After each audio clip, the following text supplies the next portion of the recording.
السلام عليكم أصدقاء شير السينما في حلقة جديدة. معظم الشعب المصري وكمان العربي من اللي ليهم معرفة كروية منقسمين لفريقين، إما بيشجعوا الأهلي أو إما بيشجعوا الزمالك، وده طبعا لامتلاكهم شعبية جارفة في الوطن العربي كله، وطبعا من ضمن أفراد الشعب نجوم الوسط الفني.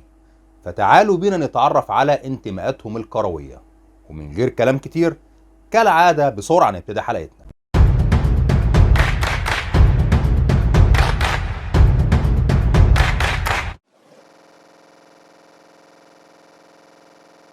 وتعالوا بينا نرجع لنجوم الزمن الجميل. وفي الوقت ده معظم الفنانين ما كانوش بيحبوا ان هم يعرفوا على انتماءاتهم الكروية علشان ما يخسرش شعبيته ويفضل محتفظ بمحبة معظم الجمهور، لكن ده برضه ما منعهمش في بعض الاوقات باعترافهم بمحبة نادي معين، زي مثلا من ضمن الفنانين الاهلاوية المتعصبين الملك فريد شوقي واللي كان عضو في النادي.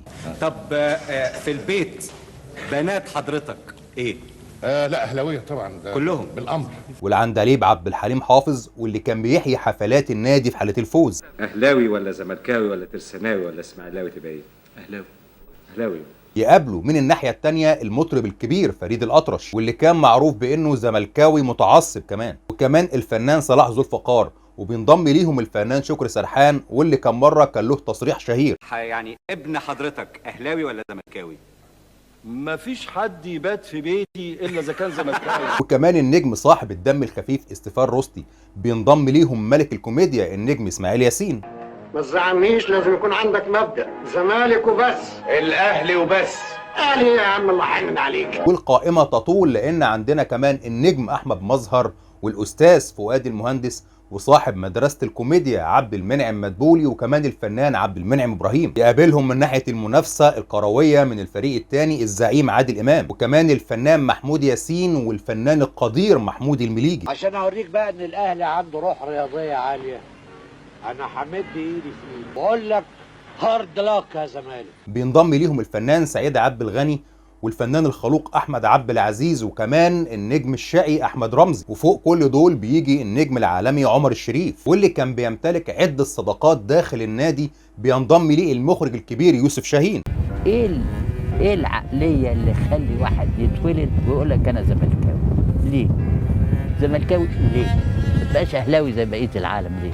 وبرضه عندنا موسيقار الاجيال المطرب الكبير محمد عبد الوهاب واللي كان صرح في احد اللقاءات انه زملكاوي، وبرضه بينضم ليه امير الطرب هاني شاكر واللي صرح في اكتر من مره انه زملكاوي وبشده. وفي اوائل التسعينات نظمت مباراه لكره القدم بشكل ودي بتضم اغلب الفنانين، وكل فنان انضم للفريق اللي بيميل ليه، وهنلاقي فريق الاهلي مثلا كان بيضم كل من النجوم محمد فؤاد والنور وكمان احمد راتب وكمان الفنانين المنتصر بالله وسامح الصريطي وعماد رشاد وطارق النهري. على الجانب الاخر عندنا في فريق الزمالك مثلا كان فيه النجوم عمرو دياب ومدحت صالح ونجاح الموجي، بينضم ليهم سامي العدل وابراهيم خان ووجد العربي وكمان الفنان مصطفى الدمرداش. وبرضه من ضمن الفنانين اللي اعلنوا حبهم لنادي الزمالك ولكن بدون تعصب الفنان الضيف احمد وكمان الفنان سمير غانم وزوجته الفنانه دلال عبد العزيز وكمان الفنان القدير محمد رضا. لو لم أكن زملكاويا لوددت أن أكون زملكاويا.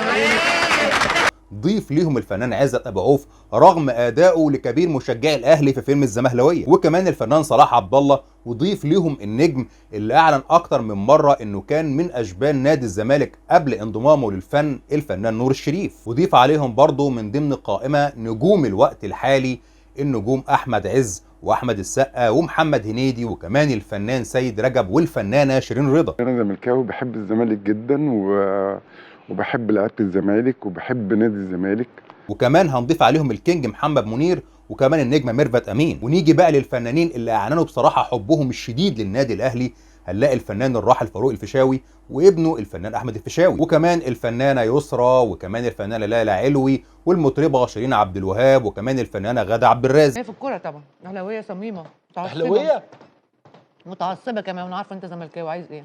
وما ننساش الفنانه هبه مجدي وزوجها المطرب محمد محسن، وضيف عليهم كمان نجم المسرح الاستاذ محمد صبحي. انا اهلاوي باللفظ اللي كنا بنستخدمه من وانا طفل، اهلاوي.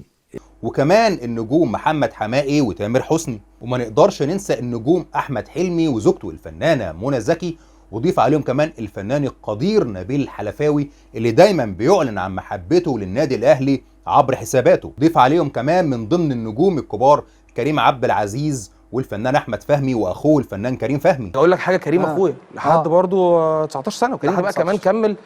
كريم لعب في الاهلي سنتين بس بقيت حياته الزمالك كلها، فعايز تروح النادي قريب. نادي ما هو ده اهلي والزمالك، شوف سبحان فانت الله. روح، بس فضلنا اهلاويه. بينضم ليهم الفنان حسن الرداد وكمان الفنان بيومي فؤاد، وبرضه النجم الراحل العمده صلاح السعداني وابنه الفنان احمد السعداني، وبرضه من ضمن الفنانين المتعصبين جدا للنادي الاهلي واللي اعلن بده في اكتر من لقاء النجم خالد النبوي. شكلك اهلاوي جدا جدا جدا، لكن بحب اللعبه الحلوه. هتلاقي بيقابلهم من الناحيه الثانيه برضه النجوم اصحاب الدم الخفيف شيكو وهشام ماجد وكمان الفنان احمد حاتم، واللي ظهر في اكتر من لقاء عبر قناه نادي الزمالك وبيعلن محبته ومساندته للفريق. وبرضه من ضمن النجوم الاهلاويه المشاغبين ولكن بدم خفيف هنلاقي النجم رامز جلال والنجم محمد فراج، وكمان معاهم النجم يوسف الشريف والمطرب الكبير ايهاب توفيق، والقائمه تطول. التشجيع الكروي وكمان الانتماء حق اصيل لاي فرد ولكن بدون تجريح في الفريق المنافس. وبكده تكون خلصت حلقتنا اللي حبيت انها تكون سريعه وخفيفه على قلوب المشاهدين، وارجو لو الحلقه عجبتكم يا ريت لو تشتركوا في القناه، ويا ريت كمان لو تشتركوا في صفحتنا على الفيسبوك هتلاقوا اللينك بتاعها موجود اسفل خانه الوصف، وما تنسوش انكم تفعلوا جرس التنبيهات علشان يوصلكم كل جديد باستمرار، وما تنسوش انكم تشجعونا وتساندونا بلايك وبشير، واستنونا في حلقه جديده من شريط سينما.